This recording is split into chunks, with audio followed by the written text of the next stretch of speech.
Vamos para o adventismo. Olha, queridos,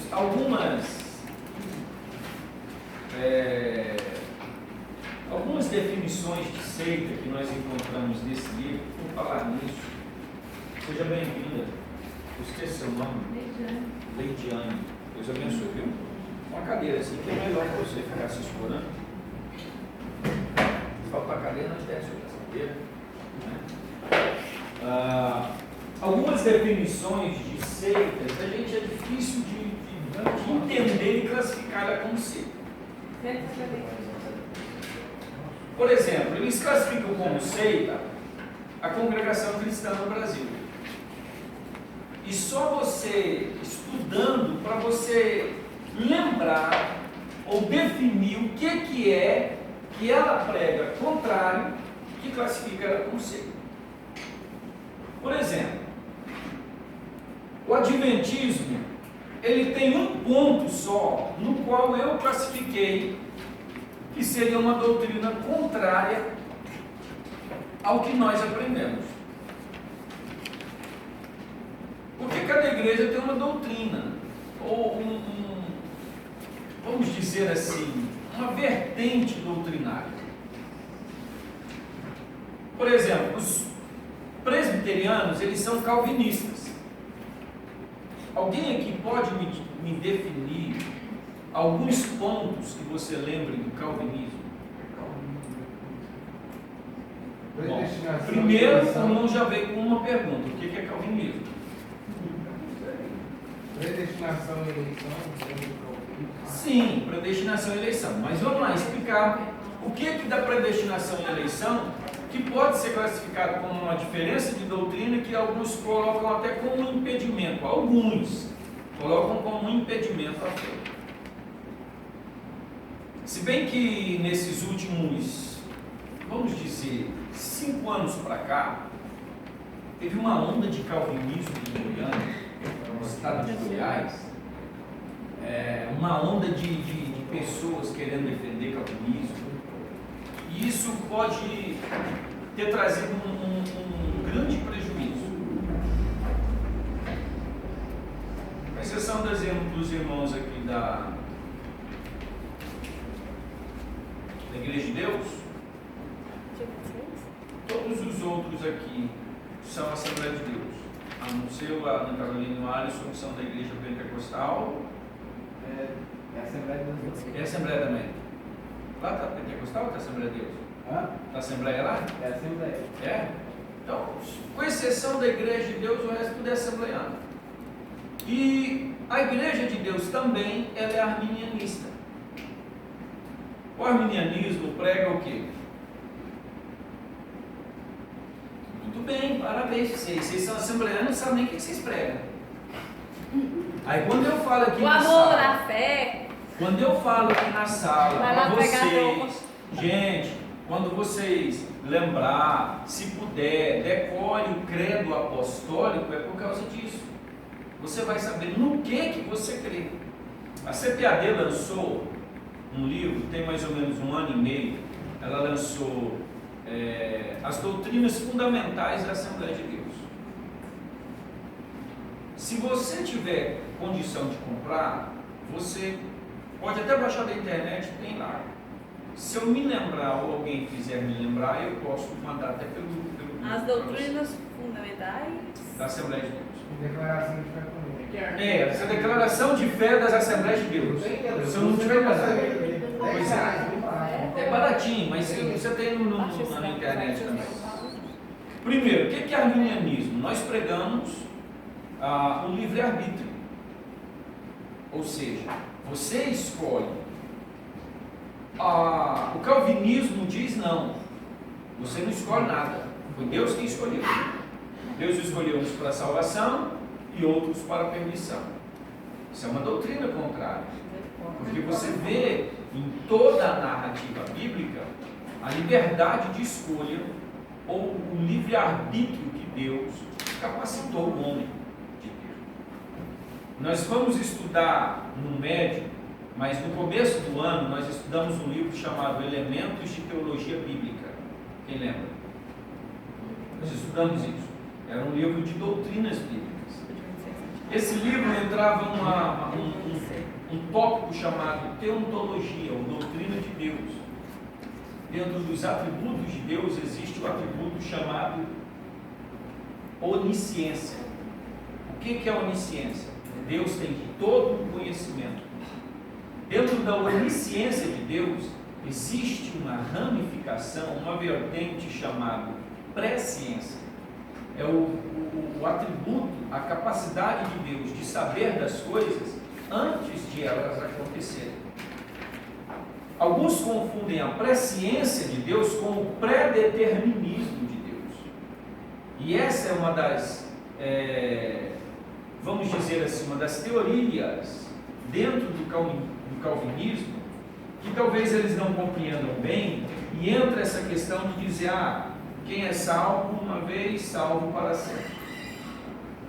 É claro que esse salvo uma vez, salvo para sempre, distorce o que realmente vem a ser o calvinismo.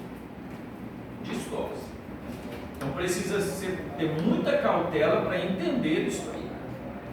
Porque Hebreus capítulo 6, ele diz lá, que é impossível que aqueles que uma vez foram iluminados e provaram do dom celestial, viram as glórias do mundo vindouro, e recaíram, sejam renovados ou iluminados mais uma vez para a salvação. Aí, se lá está dizendo que eles pegam esse texto e diz que, olha, que não pode haver reiluminação, porque senão estariam crucificando de novo o Senhor Jesus. Só que o apóstolo Paulo, ele fala sobre a pessoa cair da fé, levantar-se de novo. Dentro da narrativa bíblica você vê isso. Então essa teoria de salvo uma vez, salvo para sempre é um pouco incompreendida. Você precisa compreender isso. Então nós somos arminianistas. Tirando essa questão de arminianismo, aí entra a questão até no outro livro, Apologética 2, que estuda no médio, se eu não estiver enganado, nós vamos falar sobre a congregação cristã no Brasil. Quais pontos que a congregação cristã tem que a classificam como uma seita? Quem estudou o livro de hoje? Dos que estudaram, alguém pode me dizer o que você achou dentro do adventismo que possa dizer que isso é impedimento para a salvação? Não, quer saber o que você sabe, não? Você lembra? Eles consideram a gente santificar o vinho como simbolizar e receber a marca da mesa. E o que isso tem a ver com salvação? Posso dizer um bocado de coisa? Isso não quer dizer que é. Eu estou dizendo que ponto que ele está defendendo que ofende uma doutrina cristã. Porque eles creem em Jesus, eles falam do Espírito Santo, eles creem em Deus, a única questão é que eles guardam o sábado, certo ou errado? Certo ou errado? Vocês estão calados porque nem o livro vocês leram. Eu li, mas leio. Então vamos lá.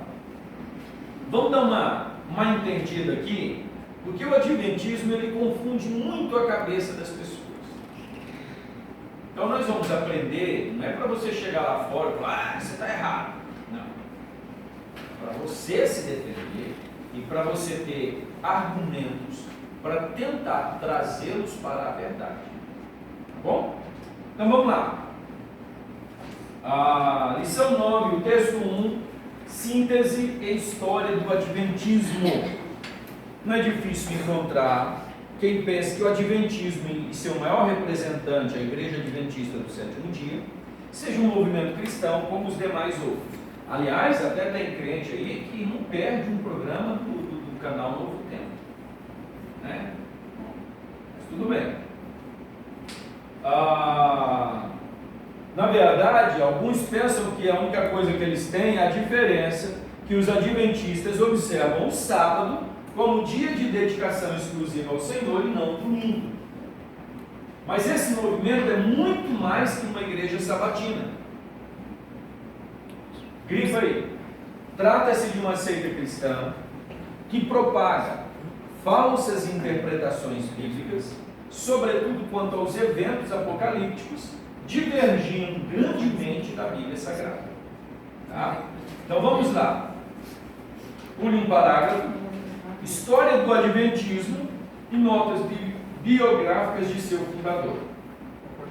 Como mostrado na introdução desta lição, no princípio do século XIX, quando pouco se falava sobre a vinda de Cristo à Terra, William Guilherme Miller, pastor batista do estado de Nova York, nos Estados Unidos, dedicou-se a estudar e preparar-se sobre este assunto. Lendo em Daniel 8,14, diz lá: ele me disse, até 2.300 tardes e manhãs, e o santuário será purificado. Miller passou a fazer deste versículo o tema de uma grande controvérsia sobre a vinda de Cristo. Ele calculou que esses 2.300 dias representavam anos. Então ele fez o cálculo de 2.300 anos, desde o dia em que Esdras começou a reedificar o templo. E pelo cálculo que ele fez, Jesus iria voltar à terra, ou seja, que Jesus estaria para vir no ano dia 23 de março de 1818. Olha, Jesus vai voltar dia 23 de março de 1818. O dia chegou e o tão esperado acontecimento não aconteceu. Miller então descobriu que ele havia errado. Gente, eu errei. Não é esse ano não. Jesus vai vir dia 23 de março do ano seguinte, de 1844. Porém, chegando a essa data, Jesus também não voltou. Uma grande decepção para George Miller e também para os seus seguidores, que já passavam de 100 mil seguidores. Todos eles esperando Jesus voltar naquela data.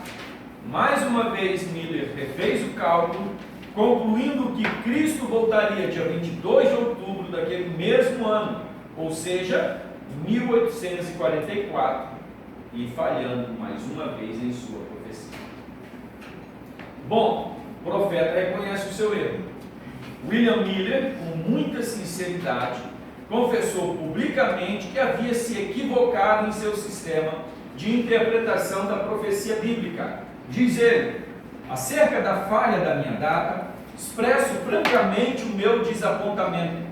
Esperamos naquele dia a chegada pessoal de Cristo e agora, para dizer que não erramos, é desonesto.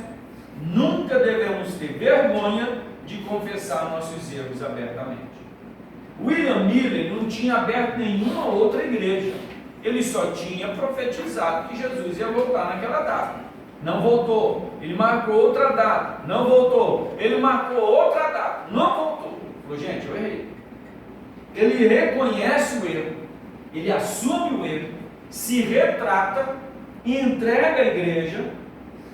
E a história diz que no dia 20 de dezembro de 1849, aos 67 anos, Miller permaneceu cristão firme, fiel e dedicado. Morreu na fé e na esperança de estar com o Senhor. Ele foi salvo, né? Bom, pelo menos a história conta que ele morreu. Agora, o que está dentro do coração dele a gente não pode falar. Só que ele se retratou. Mas levanta um homem chamado Iran Edson. Ele surgiu com uma nova revelação. Ele era fervoroso, discípulo e amigo de Miller. Disse ele que na data profetizada por Miller, Cristo havia sim entrado no santuário celestial, não no terrenal, para lhe fazer uma obra de purificação. O próprio Miller não aceitou essa interpretação e também seguiu um novo movimento. O próprio Miller falou, não, isso aí está errado. Eu não vou seguir essas coisas. Eu não concordo com isso. Eu errei. Não, Miller, você não errou, não. Cristo, na verdade, entrou no santuário, sim. Só que não foi no santuário terrestre, foi no santuário celestial. Bom, aí começa as heresias. Os anos posteriores a Miller, dos três grupos que apoiavam Iran Edson, Em sua nova revelação, 2 deles deram substancial contribuição à formação da seita hoje conhecida como Adventista do Sétimo Dia. Na minha 177. O primeiro, dirigido por Joseph Bates, guardava o sábado em vez do domingo como dia de descanso. O segundo grupo dava muita ênfase aos dons do Espírito Santo, particularmente o dom de profecia. Entre seus membros encontrávamos a senhorita Ellen Armon, mais tarde senhora White, que dizia ter o dom da profecia. Bom, preste atenção aqui. Ao se unirem, cada um dos 3 grupos deu sua contribuição para uma nova igreja em formação. Primeiro grupo, a revelação de Edson com respeito ao santuário celestial. O segundo grupo, ao legalismo da guarda do sábado. E o terceiro grupo, uma profetisa que por mais de meio século haveria de exercer influência predominante sobre a consolidação e o crescimento da igreja. Esses 3 grupos se uniram e fundaram a Igreja Adventista do Sétimo Dia. Texto 2. Crenças do Adventismo e as refutações bíblicas. Primeiro, a guarda do sábado. A guarda do sábado é sem dúvida o ponto mais controverso da doutrina do Adventismo do Sétimo Dia. Para começar, a placa da igreja deles, a denominação deles se autodenomina Adventista do Sétimo Dia. Agora, guardar o sábado e não domingo constitui-se uma falha teológica ou um pecado teológico? Não. Você guardar o sábado, guardar o domingo, guardar a segunda, guardar a terça, Guardar o segundo, você santificou. Deus só falou para você descansar um dia. Se você não descansar, você vai sofrer na carne o seu estresse, o seu cansaço. Se fosse só isso, haveria algum problema? Não. Aliás, em São Paulo tem uma igreja evangélica, Assembleia de Deus, do Sétimo Dia. E eles guardam o sábado e não o domingo. Porque o domingo eles têm que ter uma carteirinha estudante e eles vão para o cinema. É isso não. Só a mulher que gosta de ir, não tem nada disso. O Adventismo ensina que o crente deve observar o sábado como dia de repouso e não o domingo. Crê que os que guardam o domingo, essa é a crença deles, aceitarão a marca da besta sob o futuro governo do anticristo. Eles creem que quem guarda o domingo, por quê? Preste atenção, que na história cristã você vai entender o porquê de guardar o domingo. Alguém aqui sabe por que nós, na verdade, a Assembleia não guarda domingo, né? Nós guardamos o domingo? Não guarda nada. Por que não? Eu guardo. Estou assembleando. Mas uma grande parte não guarda. Você quer ver como é que não guarda? Não vai na escola? Quem é que é aluno da escola dominical? Mas passou a ser agora. Isso é uma vergonha. Agora.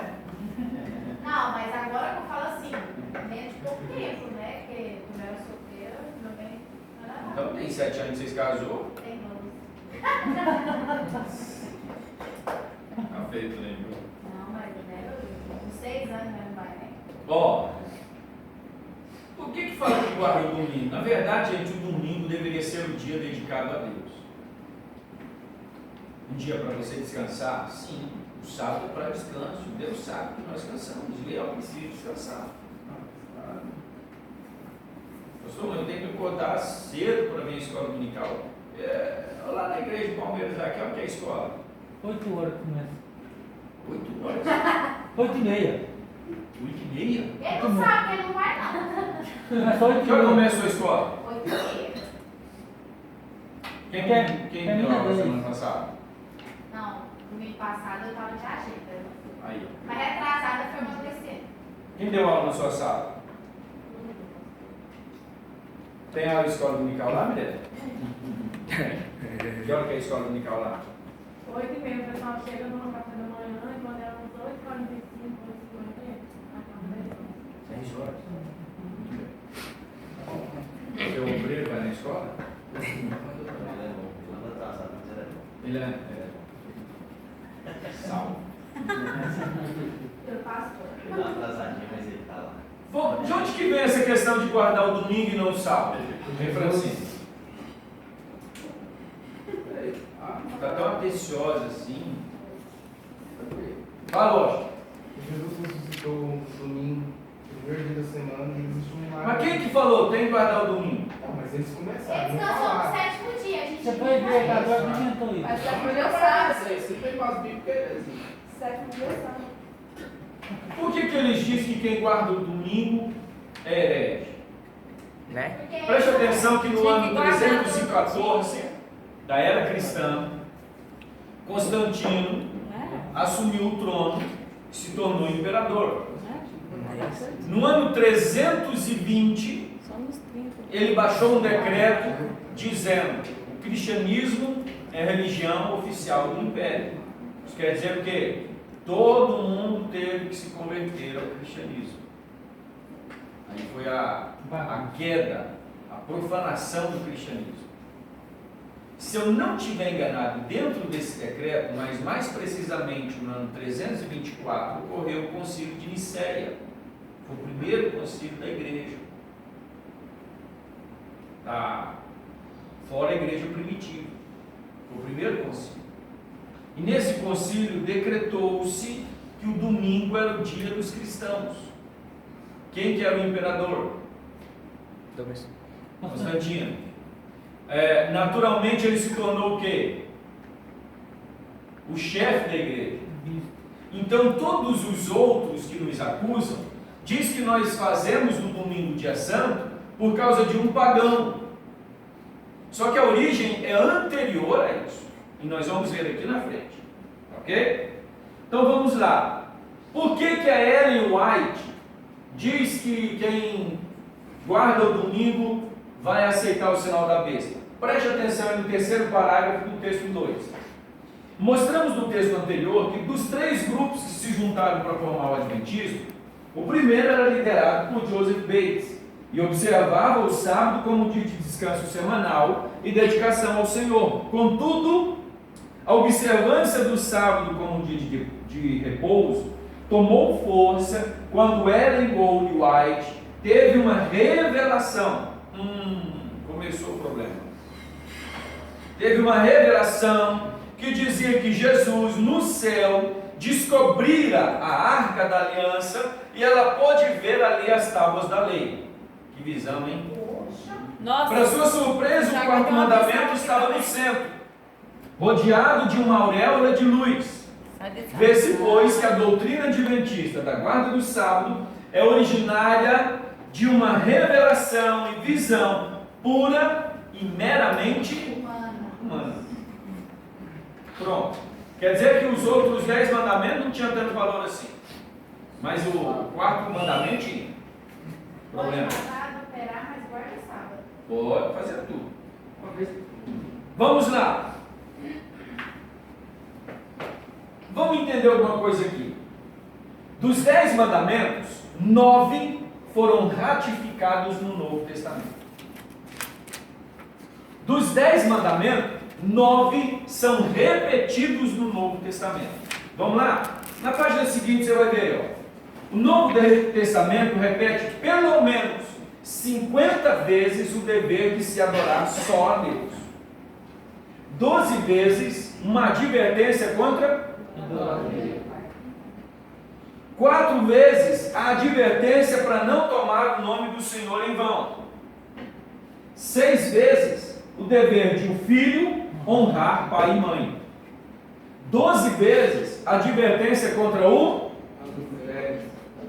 6 vezes a advertência contra o não é cleptomania não? Mirella? 4 vezes a advertência contra o falso e 9 vezes a advertência contra cobiça. Em nenhum lugar do Novo Testamento encontra-se um mandamento de se guardar o sábado. Então preste atenção. Nenhuma parte Está sobrando uma cadeira aqui, ó. Quem está sentado aqui? É eu. Não, você senta aqui. Aqui, ó. Vou te vigiar no Aqui, ó. celular. Tem aqui, ó. Aqui, ó. Pastor Mário, no final da aula eu vou te contar o que o Santiago estava fazendo aqui. Você vai postar? Não, então tá, vou filmar ele aqui pro senhor então. Vamos lá. Sábado ou domingo? Jesus primeiro foi acusado de violar o sábado. Ah, o senhor não guarda o sábado. O que Jesus respondeu? O sábado foi feito por causa do homem. E não o homem. E não o homem por causa do sábado. A respeito de si, ele disse: o filho do homem, até do Senhor, ele é Senhor. Perdão, até do sábado, ele é o Senhor. Ou seja, Jesus estava acima do sábado. E o homem também está acima do sábado. Ok? Vamos entender então aqui, para que Jesus mandou guardar, ou para que Deus mandou guardar o sábado?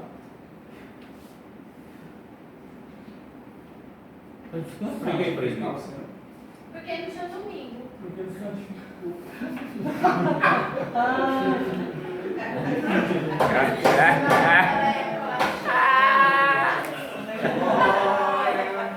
Tarará. Não tinha domingo? Então começava na segunda e acabava no sábado. Não, tinha um outro dia, o primeiro. Meu Deus. Primeira-feira. Eu queria saber por que o domingo não é a primeira-feira. E por que o sábado não é a sétima-feira? Você sabe que tem explicação por isso tudo, né? Eu sei. Só que nós não somos. Fala então. Ele tinha uma feira lá que eles tiraram, um negócio assim, mas esqueci. Eu achei que eu ia absorver o conhecimento agora. É uma feira lá que tinha. Vamos na página 181. A abolição do sábado. Por que Jesus aboliu o sábado? Porque eles tinham transformado num dia mais como uma regra do que por uma questão de adorar a Deus. Virou só uma questão de regra. Então por que nós guardamos o domingo? Irmão, se você tiver condição de você grifar essa questão aqui, porque na maioria das vezes, sem olhar para o livro, você sabe por que nós guardamos o domingo e não o sábado? Sabe, Alisson? Leia, você sabe? Por que nós guardamos o domingo e não o sábado? Alguém já teve a curiosidade de perguntar assim, por que os judeus guardavam o sábado e nós guardamos o domingo? Alguém já... O Santiago sabe. Não, já falei, mas assim, fora de você saber, você já teve a curiosidade de se perguntar por quê? Eu só vou pela criação. Sim, mas a criação Deus descansou no sábado. Sétimo dia é sábado. Sétimo dia. E a lei foi no sábado também no Antigo Testamento, né? Sim, todo o Antigo Testamento é o sábado. Você já teve a curiosidade de se perguntar por quê? Ou você já foi indagado por que guarda o domingo e não o sábado? Você já foi indagado? Não. Não? Porque se fosse ia passar vergonha. Pastor, mas é óbvio. Não. É óbvio o quê, filho? Ué, é óbvio. Na criação, no sétimo dia, Deus descansou. Sim. Domingo é o primeiro aí. Sétimo dia era o sábado. É. Não tinha domingo. Agora domingo é o sétimo dia, não, então domingo é do É a primeira-feira aí. Domingo era o primeiro dia. Ele recebeu o nome de domingo já na era cristã. Não tinha essa questão de domingo. Mas conta aí, ó. Só isso. Segunda, terça, quarta, quinta, Então eu vou sexta, pedir para sábado. você grifar. Aqui está no livro de vocês, na página 181, está aí, ó. Por que o domingo? Grifa, bem grifado. Para um dia que você perguntar, poxa, Vai esqueci, gravar. por que eu guardo esse domingo? Você vai saber aqui. Primeiro, Cristo ressuscitou no primeiro dia da semana, sendo chamado de dia santo, lá em Apocalipse, capítulo 1, versículo 10. É mesmo? Alisson, abre aí.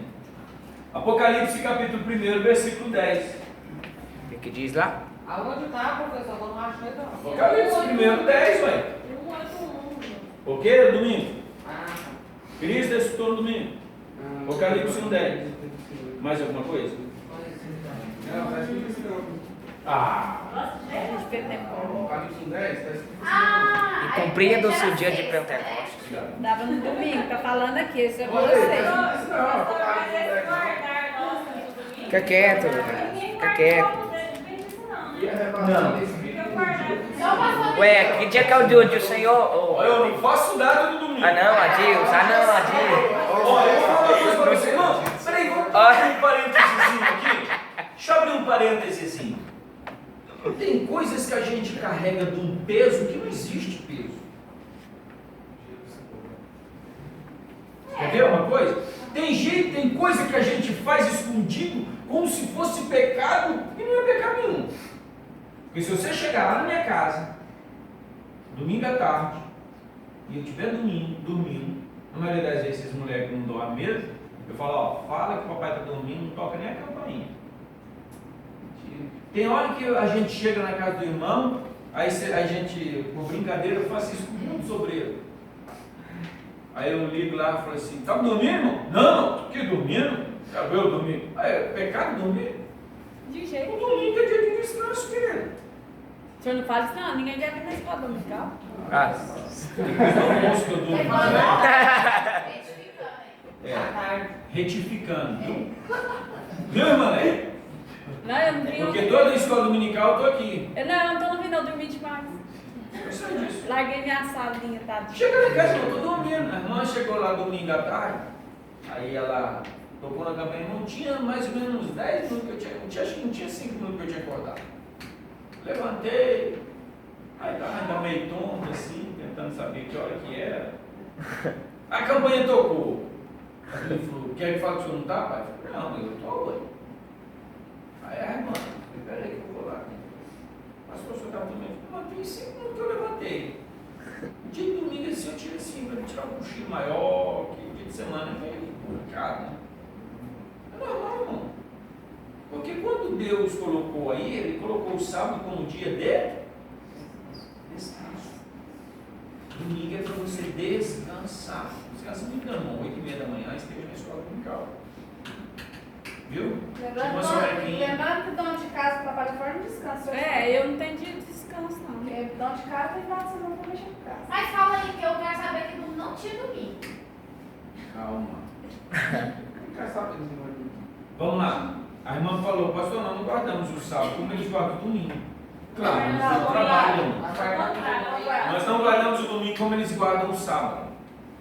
Lá eles não trabalham. Nós não. Se tiver alguma coisa fazendo no domingo, a gente faz. Mas depois das 6 horas. Sem eles peso na trabalham. consciência. Eu não mais faço hora extra de domingo. Vamos lá. Pastor Primeiro, Denil. Cristo